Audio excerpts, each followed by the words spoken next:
Val Burgess turns remembrance into purpose by giving voices to those who were never heard. The voices of World War II prisoners of war, because they continue to teach us resilience, empathy, and endurance in their stories. And through their voices, Val offers us a glimpse of what true resilience can look like and how you can build your own resilience through simple lessons that help us all to gain greater purpose and strength. Please welcome storyteller and resilience educator, Val Burgess, to the stage. When you were young, did you feel like there was something big, something that you must do? I mean, some of you may have. Did you follow through, or did you just kind of let it go? When I was a child, I felt this pull. It continued to pull on me, and it made me think that I was supposed to do something important, something that might even change the world. I stayed and thought about it and continued to wonder when it would come. In my life, I thought, well, maybe this is just a ruse. And then I started thinking about this thing I was to do, and I realized that deep down inside of me, I knew it was real. And then it appeared. Unfortunately, it was the same day that my grandmother was buried in March of 1993. Our family gathered at my parents' home. We talked about grandma, we showed pictures, we laughed, we cried. And then my uncle stopped me. That moment, I knew there was something important. I want to go back to the prison camp I was held in. I was kind of flippant and I said, well, why don't you go? Why don't you just go? I want to take a large group back so that we can be there for the 50th anniversary of our liberation. I want to take a large group back, and I need someone to do the marketing. If you can only imagine what I was thinking, do I want to do that? Why would I do that? But I took the hook, and I became part of the plan. Have you ever had someone tell you something and make you feel like you could really learn from them? And then were you too busy or you didn't have time, so you just kind of let that go? I'm telling you that if there is someone in your life or was in your life that you felt could make changes for you, contact them now. There's an opportunity for you to change your life. My uncle was a navigator for Tipton's B-24 aircraft. They flew a mission across the Ploesti oil fields, and they got shot up pretty bad. My uncle helped get that plane to Yugoslavia, and they went down and parachuted out near the mountains. Thank God Tito's partisans came in. They took care of them and they helped them get back to their base. Well, they didn't want. They said to themselves, they were going back into combat because they got shot down once and they didn't believe it could happen again.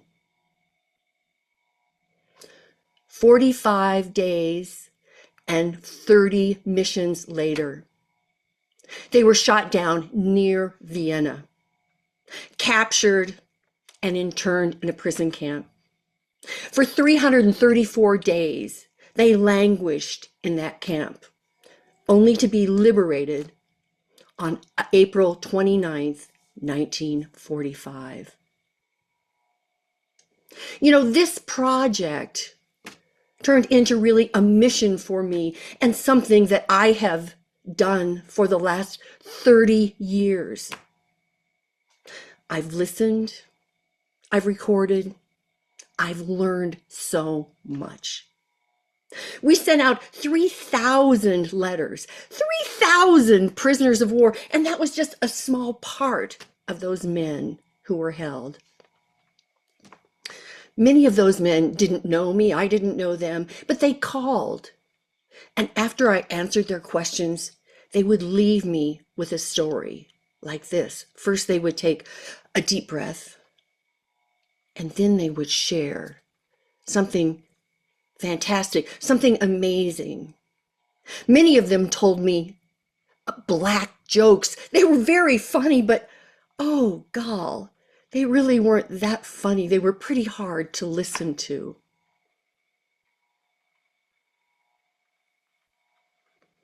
These men had resilience.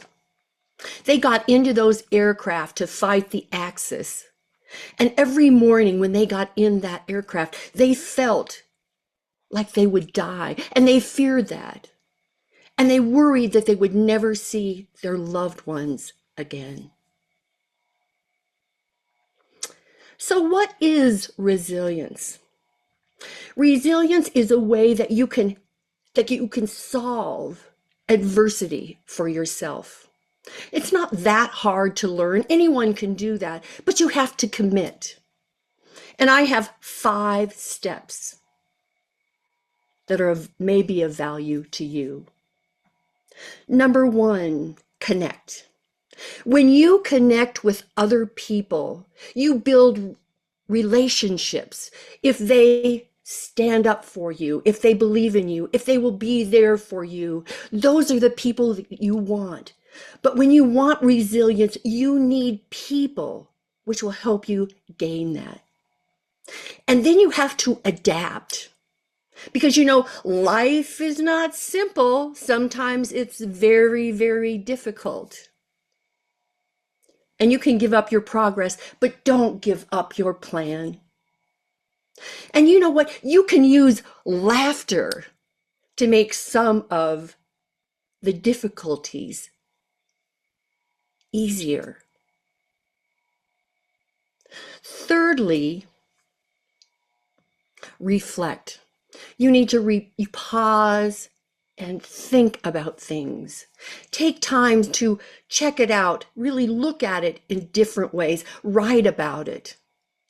You know, when you do that, you have a sense of who you are, and you can walk through the craziness of the difficulty of your job. 4, you need to act. You need to take what has gone wrong with whatever it is and divide it up into small pieces. Because when you do that, you look at it differently.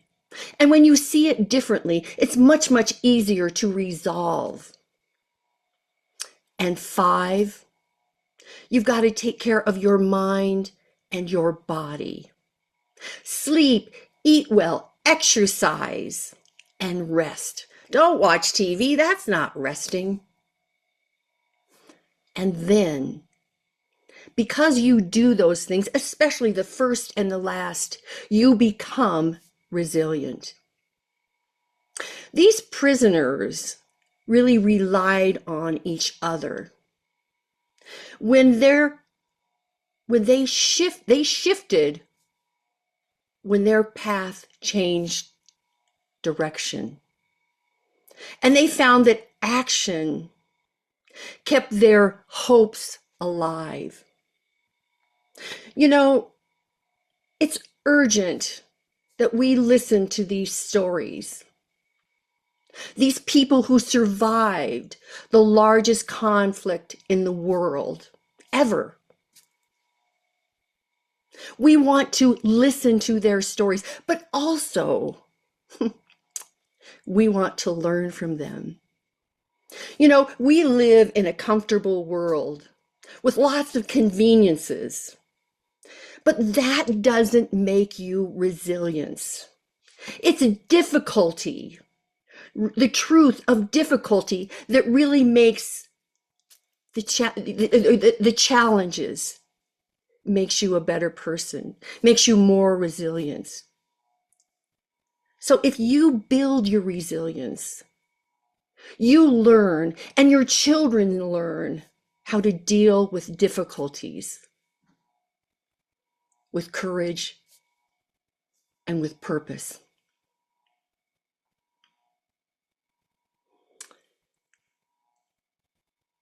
When you change, those around you have to change. So please find your people, adapt, let things go a little bit, reflect, and look at everything that you have to do and act. Because if you divide things in pieces, you will understand them. And finally, take care of your health, your mind and your body, and you will become more resilient.